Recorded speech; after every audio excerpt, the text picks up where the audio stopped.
6 miles above the Atlantic, the air is minus 56 degrees. At that altitude, the world below disappears. There is only the hum of engines, the glow of instruments, and the illusion that nothing can touch you.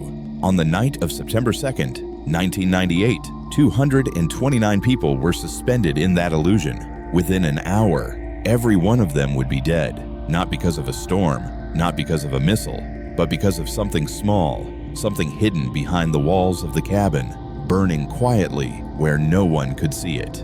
Swissair Flight 111 was a scheduled service from New York's John F. Kennedy International Airport to Geneva, Switzerland. The aircraft was a McDonnell Douglas MD-11, a wide-body trijet known for its long-range capability and its sophisticated avionics. This particular airframe, registered as HBIWF, had been delivered to Swissair in 1991 and had accumulated roughly 36,000 flight hours. Swissair was one of the most respected airlines in the world. They called it the Flying Bank of Switzerland. Its safety record was exemplary, its crews among the best trained in commercial aviation. The captain that night was Urs Zimmermann, a veteran with over 10,000 hours on the MD-11 alone. His first officer was Stefan Lowe, experienced and capable. The passenger manifest included United Nations officials, business executives, scientists, and families. In the cargo hold, among other valuables, was a Picasso painting. Flight 111 pushed back from the gate at approximately 8:18 p.m. Eastern Time. Takeoff was routine. The aircraft climbed to its cruising altitude of 33,000 feet and turned northeast, following its planned route over the Canadian Maritimes toward the open Atlantic. Approximately 53 minutes after departure, at 10:10 p.m. local time, the crew noticed an unusual smell in the cockpit. Captain Zimmermann and First Officer Lowe initially assessed it as coming from the air conditioning system. Within minutes, they observed visible smoke. At 10:14 p.m., the crew contacted Moncton Area Control Center in New Brunswick, Canada, and reported the smoke. They requested a diversion. Moncton offered Halifax Stanfield International Airport, roughly 60 nautical miles to the southwest. The crew accepted. What followed was a sequence of decisions shaped by training, procedure, and a threat that was escalating faster than anyone realized. Rather than proceeding directly to Halifax, the crew requested time to descend and to dump fuel. The MD-11 was heavy, well above its maximum landing weight, carrying enough fuel for a transatlantic crossing. Dumping fuel is standard procedure in such circumstances to reduce landing weight and minimize the risk of a structural failure or fire on impact. Air traffic control directed the aircraft toward a holding area over St.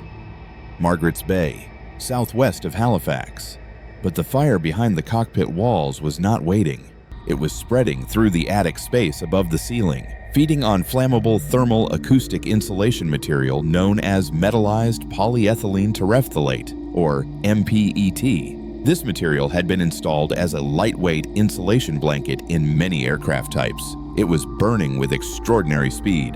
By 10:24 p.m., the situation in the cockpit had deteriorated severely. The flight data recorder ceased recording. The cockpit voice recorder captured the crew struggling with failing instruments and an increasingly uncontrollable aircraft.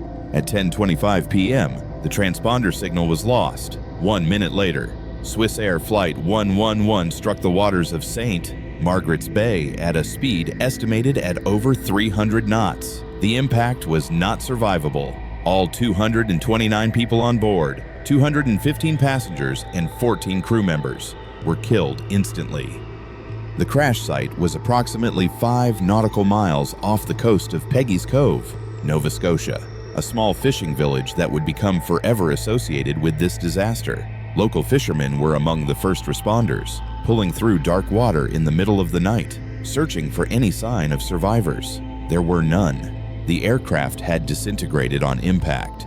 The water depth at the crash site was approximately 55 meters, which made recovery possible but painstaking. The Transportation Safety Board of Canada, the TSB, launched one of the most extensive aviation investigations in history over the course of nearly 5 years. Investigators recovered approximately 2 million pieces of wreckage, representing roughly 98% of the aircraft's structure. Each piece was cataloged, cleaned, and examined. Large sections were reconstructed in a hangar, and investigators painstakingly mapped the fire damage, tracing its path through the aircraft's structure. The cockpit voice recorder and the flight data recorder were both recovered from the ocean floor. However, both had stopped recording approximately 6 minutes before impact. The fire had destroyed the wiring that powered them. This meant that the final 6 minutes of the flight, arguably the most critical, were undocumented. Investigators had to rely on radar data, wreckage analysis, and metallurgical examination to reconstruct what happened after the recorders went silent. The physical evidence told a story of catastrophic systems failure. Wiring harnesses showed extensive heat and fire damage concentrated in the area above the cockpit ceiling and forward of the first-class cabin. Circuit breakers had tripped in a cascade. Flight instruments, autopilot systems, and primary flight displays had failed progressively, leaving the crew to fly a crippled aircraft in darkness over the ocean with diminishing control authority. After 4.5 years, in March 2003, the TSB released its final report. The findings were detailed and damning, though not of the crew.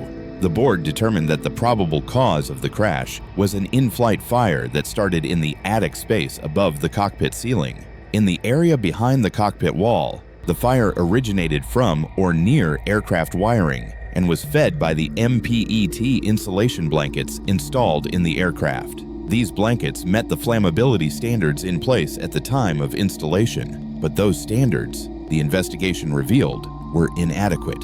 The MPET material, once ignited, burned aggressively and produced large amounts of toxic smoke. The fire spread rapidly along the insulation, far faster than the crew could have anticipated or managed. The investigation identified several contributing factors. First, the flammability testing standards used to certify materials in aircraft were insufficient. The tests did not replicate real-world fire conditions and failed to account for the behavior of materials like MPET when exposed to sustained heat.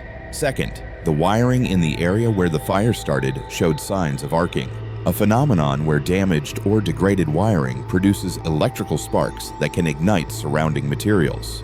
The in-flight entertainment system wiring, which had been installed as a retrofit by Swissair, was routed through the area of fire origin.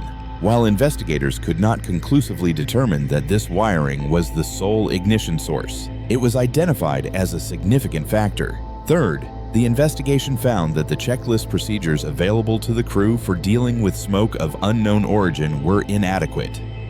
The procedures did not account for a fire of this speed and severity, and the time required to complete the checklist steps contributed to the delay in landing. The crew performed professionally and in accordance with their training, but that training and those procedures were not designed for a scenario this extreme. The TSB was careful to state that no single cause was responsible.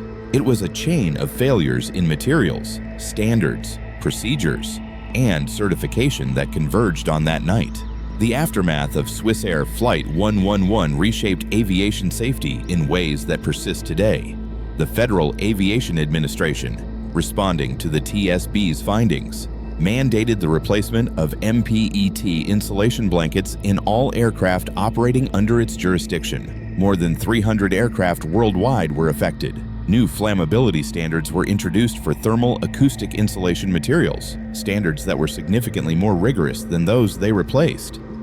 The investigation also prompted a broader review of aircraft wiring practices, including inspection protocols for aging wiring and improved separation standards for wire bundles in confined spaces. Smoke and fire detection systems in inaccessible areas of aircraft received renewed scrutiny. Emergency checklists for smoke and fire events were revised across the industry to prioritize immediate descent and landing over systematic troubleshooting when the source of smoke cannot be quickly identified, but there remain aspects of this case that are unresolved.